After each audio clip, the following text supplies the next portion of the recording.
मुझसे ना पूछो कि मैं कौन हूँ। मैं हूँ।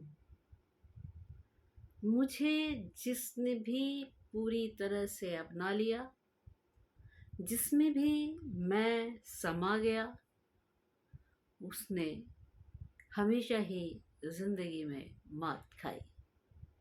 मैंने मैं को जिसने भी अपनाया, अनंतो गत्वा, समस्त गुणों के रहने के बाद भी वह मारा ही गया। मैं पुष्पलता राय अपने YouTube चैनल काव्यतरण पुष्पलता राय में एक बार फिर से आप सभी का हार्दिक अभिनंदन और स्वागत करती हूँ। आप सभी को मेरा नमस्कार। अपनी बात को आगे बढ़ाने से पहले मैं आपसे एक बार फिर से अनुरोध करूंगी, याद दिलाना चाहूंगी कि अगर अभी तक आपने हमारे YouTube चैनल को सब्सक्राइब नहीं किया है तो कृपया इसे अवश्य सब्सक्राइब कर लें।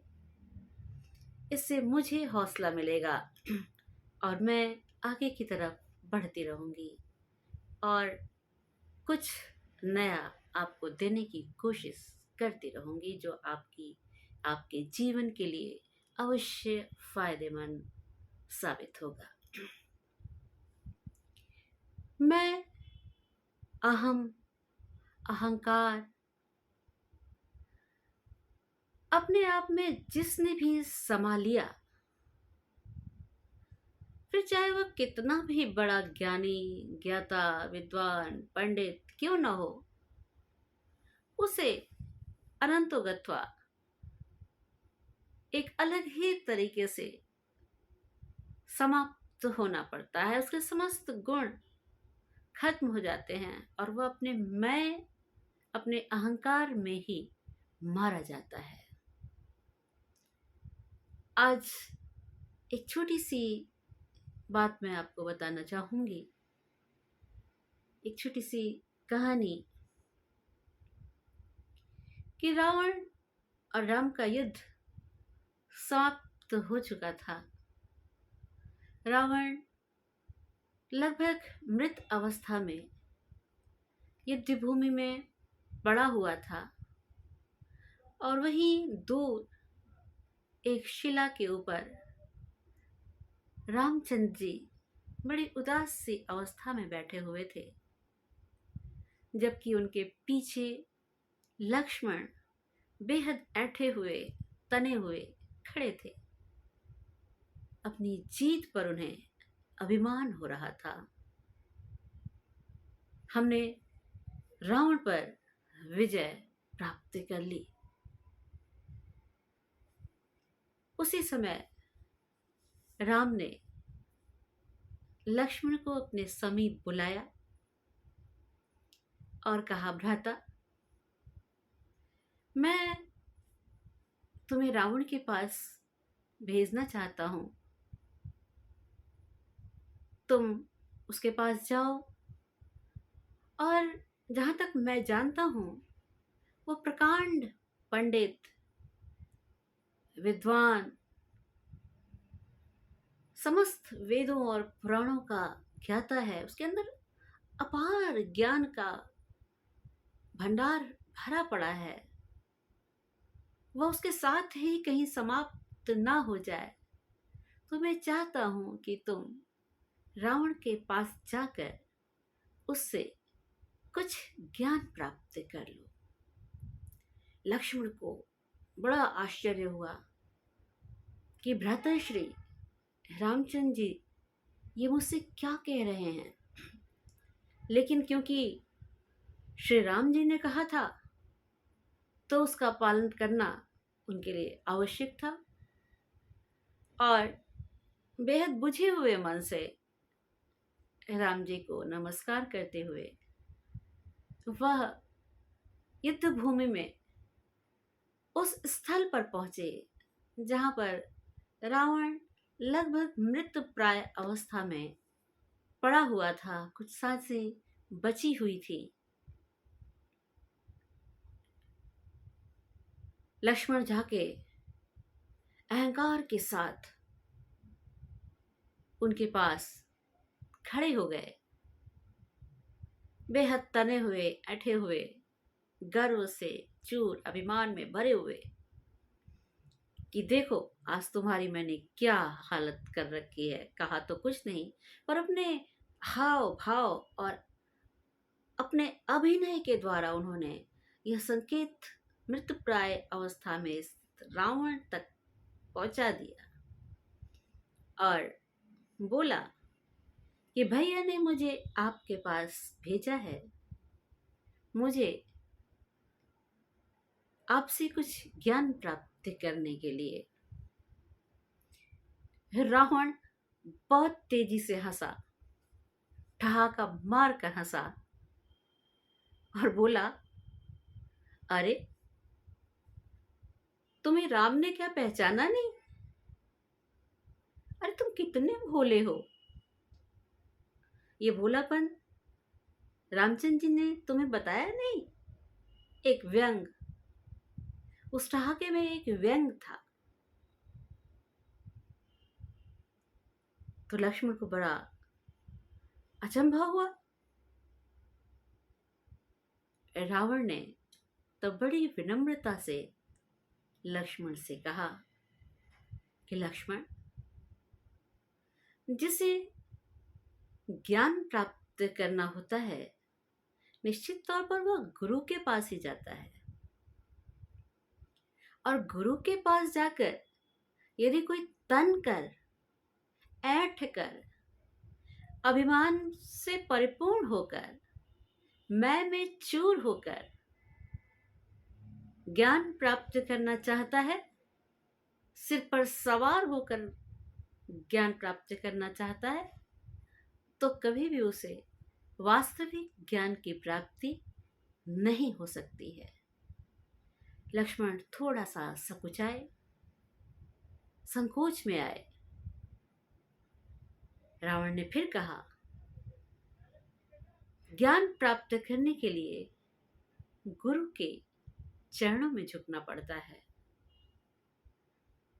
गुरु के चरणों में झुककर, नतमस्तक होकर, मैं का परित्याग करके तब किसी ज्ञान की प्राप्ति की जा सकती है। रावण के इतना कहने पर लक्ष्मण के अंदर जो बैठा हुआ गर्व था, अभिमान था, वह जैसे कहीं गायब होने लगा।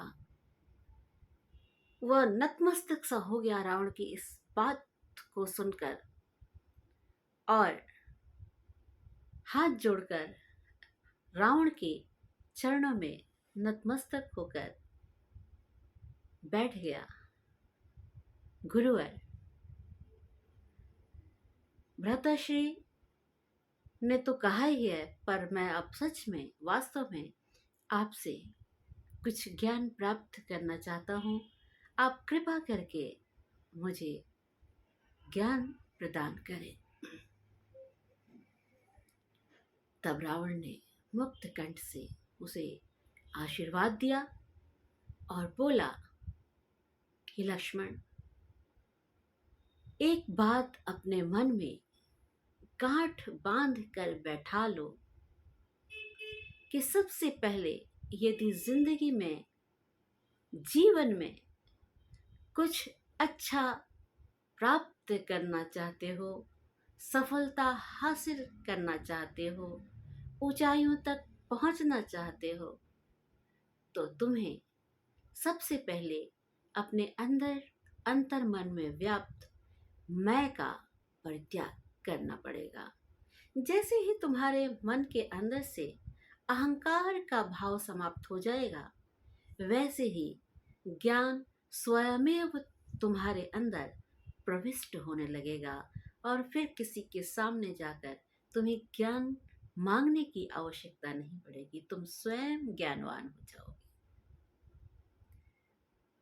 तब लक्ष्मण ने बात को समझा, राम की भी भावना को समझा और रावण की भी भावना को समझा, और तत्क्षण उन्होंने अपने अंदर से अभिमान को हटाया और नतमस्तक होकर रावण को प्रणाम किया और श्री रामचंद्र जी के पास वापस चले गए।